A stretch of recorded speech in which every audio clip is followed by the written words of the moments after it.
그러므로 우리는 들은 것에 더욱 유념함으로 우리가 흘러 떠내려가지 않도록 함이 마땅하니라. 천사들을 통하여 하신 말씀이 견고하게 되어 모든 범죄함과 순종하지 아니함이 공정한 보응을 받았거든 우리가 이같이 큰 구원을 등한히 여기면 어찌 그 보응을 피하리요. 이 구원은 처음에 주로 말씀하신 바요 들은 자들이 우리에게 확증한 바니 하나님도 표적들과 기사들과 여러 가지 능력과 및 자기의 뜻을 따라 성령이 나누어 주신 것으로서 그들과 함께 증언하셨느니라. 아멘.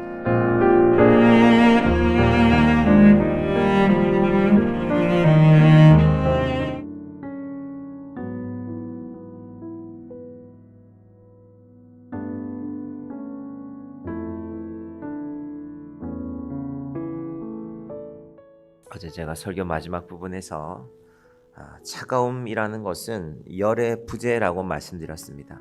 우리가 지금 좀 날씨가 추워졌단 말입니다. 날씨가 추워졌다라는 것은 차가움이 다가온 것이 아니라 열이 좀 사라졌다. 이제 우주를 우리가 좀 알게 됐기 때문에 우주선을 타고 나가서 지구도 보고 태양이 저 멀리 있다는 것도 알게 됐기 때문에 태양에서 크게 말하면 지구가 조금 멀어졌습니다.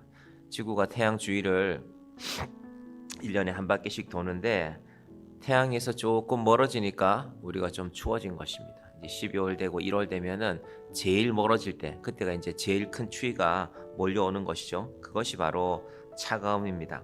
어두움은 뭐라고 했습니까? 빛의 부재. 그리고 죽음이라는 것은 생명의 부재다. 근데 이 내용들 다 어디 나오는 거냐면요. 창세기 1장이 나옵니다. 하나님께서 천지를 창조하시는 과정을 보면 처음에는 차갑고 어둡고 또 죽음이었습니다. 그런데 창세기 1장 말씀 그대로 보면 1장 2절부터 땅이 혼돈하고 공허하며 흑암이 깊음 위에 있고 하나님의 영은 수면 위에 운행하시니라. 그리고 3절에 하나님이 이르시되 빛이 있으라 하시니 빛이 있었고. 우리 인생이 이럴 때가 있거든요. 혼란스럽고 공허하고. 우리 정신과에서는 우울증이라는 진단을 내리기도 하는데 사실은 이 순서를 따라서 우울증을 생각해 보면 빛이 사라진 상황 혹은 기쁨이 사라진 상황, 그러니까 우리가 해야 할 일은 기쁨으로 채워가는 것입니다. 가만히 있으면 쓸쓸하죠. 우울하고 아유 내 인생이 왜가 이러냐. 저희 옆집에 제가 아침에도 나오다가 만났는데 새벽 4시에 새벽기도 나가시는 권사님이 계세요.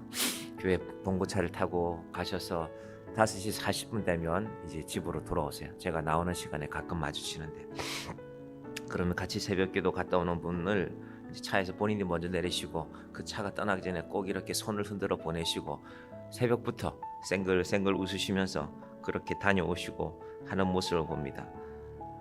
제가 말씀드렸잖아요. 그분도 엘리베이터를 타고 나면요 파스 냄새가 자욱해요. 그러니까 파스를 붙이고 가시는 거죠.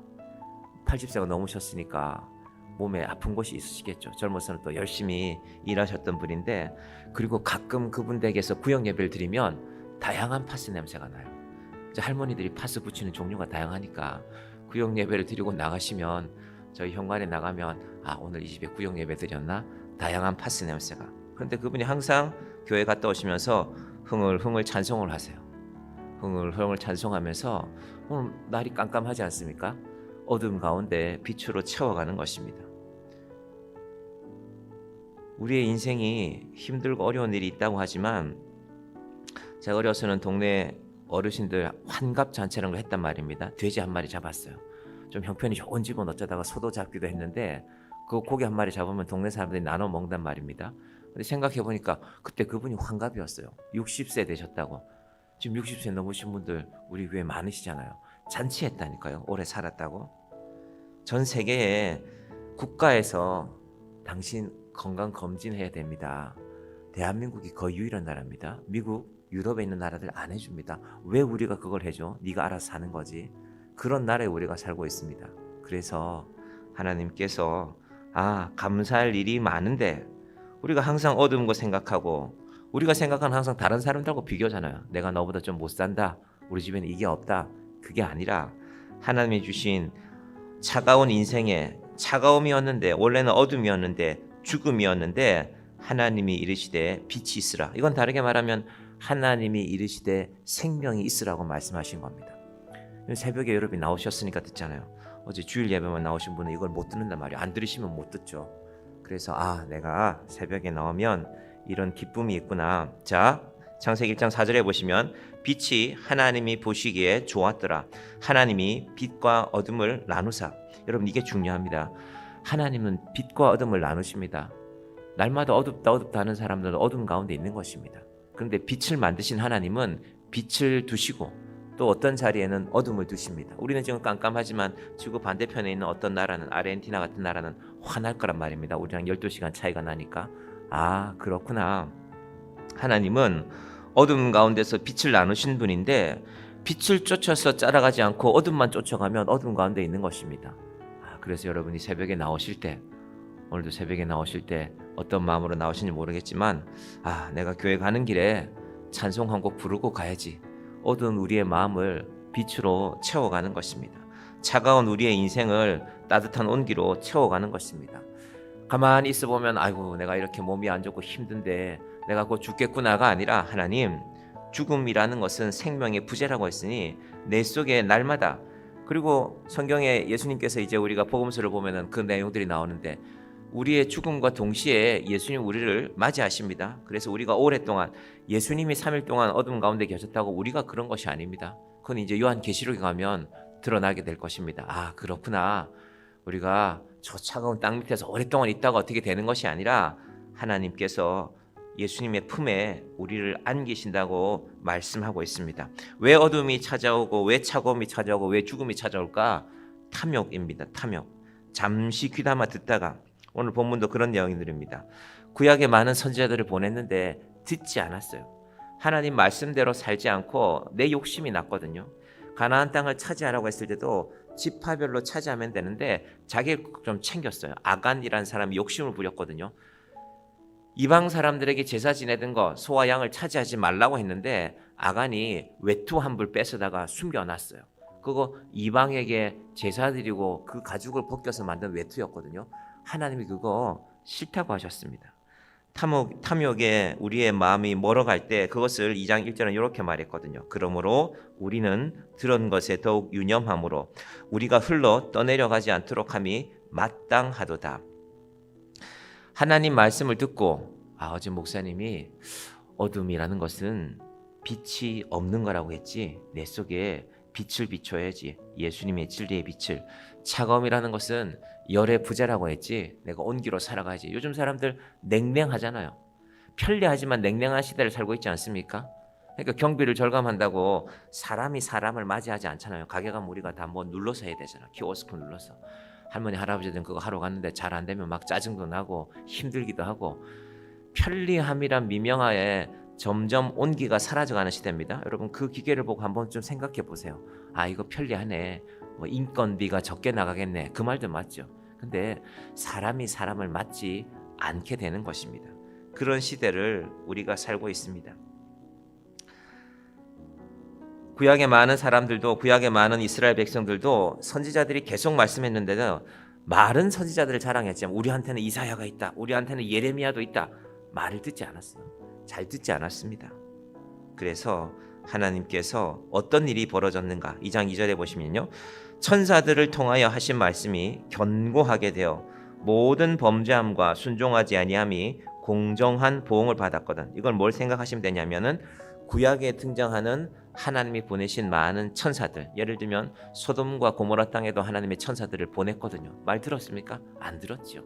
우리는 우리대로 잘 살고 있는데, 우리는 재미 보고 살고 있는데, 말하자면 당시에 소돔과 고모라 땅에 동성연애가 있었단 말입니다. 이제 요즘 한국이, 대한민국이 몇천 년이 지나서야 동성연애 얘기가 온 나라의 관심사 중에 하나인데 그 시대에는 벌써 지금으로부터 약 4,000년 전이거든요. 그때 그런 일이 있었단 말입니다. 하나님이 싫어했는데. 그랬더니 뭐 했다고요? 하나님이 보내신 천사들 그때도 말을 안 들었고 지금도 말을 안 듣는 것입니다. 지금은 뭐 때문에? 히브리서 제가 어제 말씀드린 대로 네로 황제가 너희들을 로마 시내에 불을 지는 범인으로 몰아서 너희들을 위협하고 너희 생명을 위협하는데 그 죽음이 두려워서 자꾸 떠나가는 것입니다. 모든 범죄함과 순종하지 아니함이 공정한 보응을 받았거든. 구약 시대의 선지자들의 천사들의 말을 듣지 않으면, 여러분 하나님이 보내신 자들의 말을 듣지 않으면 보응이 있습니다. 하나님은 사랑이라면서요. 이게 하나님은 사랑이시죠. 사랑하니까 천사들을 보낸 것 아닙니까? 구원하시려고. 사랑하니까 선지자들을 보낸 것 아닙니까? 그 선지자들을 이스라엘 사람들이 어떻게 대했는가 하는 것이 이제 히브리서 11장에 가면 나올 것입니다. 믿음의 이야기인데요. 믿음을 따라 살았던 16명의 사람들의 이름이 언급됩니다. 아브라함부터 시작해서. 근데 그 사람도 어떻게 살았는가? 현실과 믿음은 반대였습니다. 현실은 믿었죠. 믿음으로는 믿었는데 현실은 고난이었습니다. 여러분 히브리서가 말하는 것들을 잘 들어보면 믿음은 고난이 맞구나. 우리는요 예수 믿으니까요 모든 게 더 잘 돼요. 그건 죄송하지만 불교에 가깝다니까요. 예수 믿으면 예수님이 고난 받으러 오셨는데 나는 예수님의 고난과는 아무런 상관이 없어요. 나는 다 잘 돼야죠.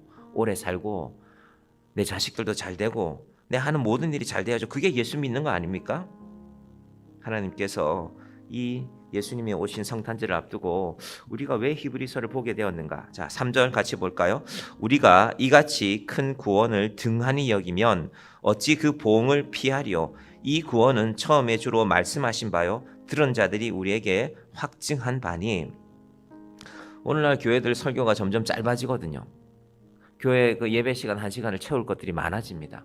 성가대도 하고 찬양팀도 있고 특성도 있고 때때로 어떤 교회들은 또 간증도 들어오고 그러면 1시간 중에 설교 시간이 15분, 20분. 물론 그 20분 안에 저는 40분 하는데 저보다 훨씬 잘하는 분들도 계시겠죠.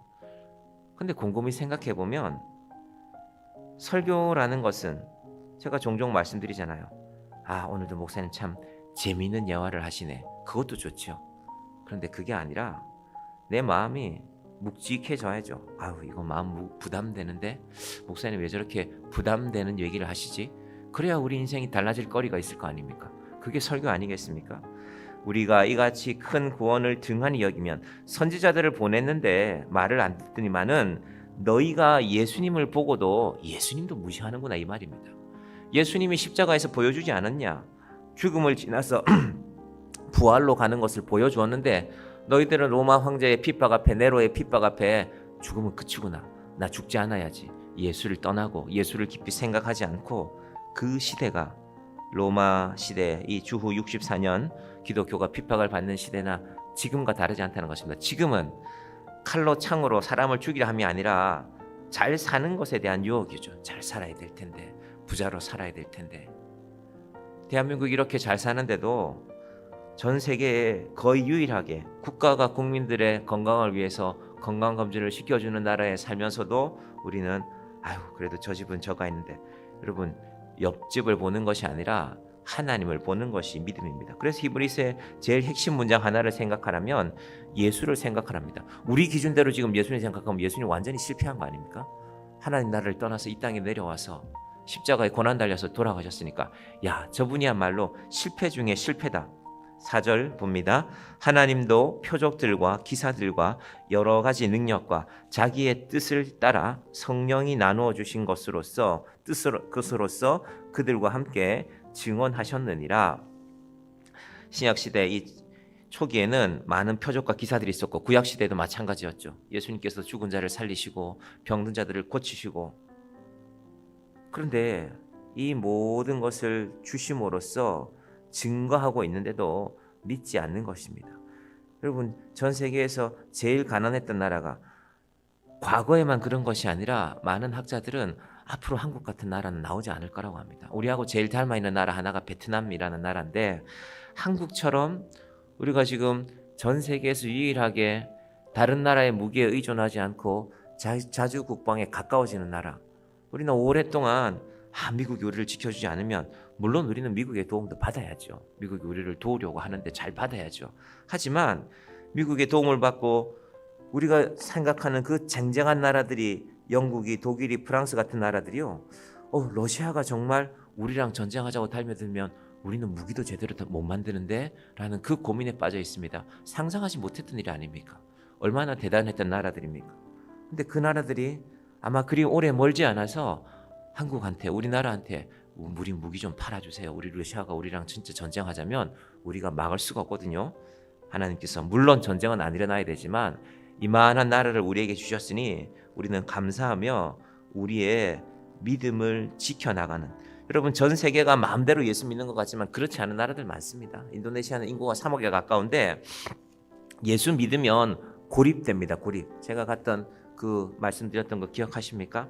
아이가 이제 초등학교에 갈 때가 됐는데 공립학교는 대부분, 우리가 말하는 공립학교는 대부분 이슬람들이 장악하고 있어요. 이슬람식의 밥을 먹어야 되고 이슬람식의 문화를 따라야 돼요. 그래서 그 교회 교인들 가운데 가난하지만 사립학교에 보내려고 해요. 사립학교가 그렇게 화려하지 않아요. 공립학교가 훨씬 깨끗하고 좋아요. 근데 사립학교 가면은 제가 지나다가 그 아이가 다니는 학교를 봤어요. 야, 이걸 학교라고 불러야 되나? 시골의 마을 회관 같아요. 거기서 성경을 토대로 가르치는 겁니다. 여러분, 그렇게 신앙을 지켜가는 사람들이 인도네시아, 정확한 숫자는 모르지만 전체 인구 가운데 2% 3% 됩니다. 3억 가운데 300만 600만 되겠죠. 하나님께서 우리에게 주신 믿음의 이유가 무엇인지, 하나님, 내 마음에 어둠이 찾아올 때 예수의 빛으로 비춰가는 인생이 되게 하여 주시옵소서. 내 육체의 연약함이 찾아올 때 예수의 능력으로 하나님 나를 회복시켜 주시옵소서. 하나님, 우리 마음에 우울함이 찾아올 때 예수의 생명으로 우리를 날마다 새롭게 하여 주시옵소서. 그 믿음 안에 살아가시는 저와 여러분이 되기를 주님의 이름으로 간절히 축원드립니다. 기도하겠습니다. 하나님 아버지, 감사합니다. 히브리서의 배경 가운데는 로마에 일어난 그 큰 화재의 책임이 그리스도인들에 있다고 몰아붙여서 많은 그리스도인들을 죽음으로 몰아가는 참으로 가슴 아픈 역사의 상황이 있었습니다. 하나님 아버지, 우리는 그런 시대에 살지 않습니다. 편안하게 예수 믿고 내가 하고 싶은 것 하면서 살아가는 이 시대에 우리는 너무 편안해서 예수를 잃어버리지 않습니까? 우리는 항상 다른 사람들과 비교하면서 내게는 이것도 없고 내게는 저것도 없고, 하나님이 이 좋은 나라에 살게 하셨는데 나라가 국민들의 생각을 생각해서 건강 진단을 통하여서 국민들의 건강을 돌보는 전 세계에서 거의 유일한 나라에 우리가 살고 있음에도 불구하고 우리는 항상 마음의 연약함이, 빛이 사라지고 어둠이 몰려오는 마음으로 생명이 사라지고 죽음만 생각하는 어리석은 인생을 살고 있지 않습니까? 아버지 하나님, 히브리서 말씀을 묵상해 가는 동안에 우리의 믿음이 흘러 떠내려가지 않게 하여 주시옵소서. 믿음은 가만히 두면 흘러 떠내려가는 것입니다. 우리 입술을 열어 찬송하고 우리 성경을 열어 말씀을 읽고 우리의 귀를 열어 말씀을 듣고 하나님 앞에 날마다 어두운 인생을 빛으로 채워가고 죽어가는 세상 가운데서 생명을 붙드는 주의 자녀들 되게 하여 주시옵소서. 예배드리고 새로운 한 주간을 시작합니다. 아버지 하나님, 기도하며 시작하는 주의 자녀를 붙들어 주시고 우리 성도들이 기도하는 맛을 알게 하여 주시고 이 하루를 기도로 시작하며 감사하며 나아가는 주의 자녀들 되게 하여 주시옵소서. 예수님의 이름으로 기도드립니다. 아멘.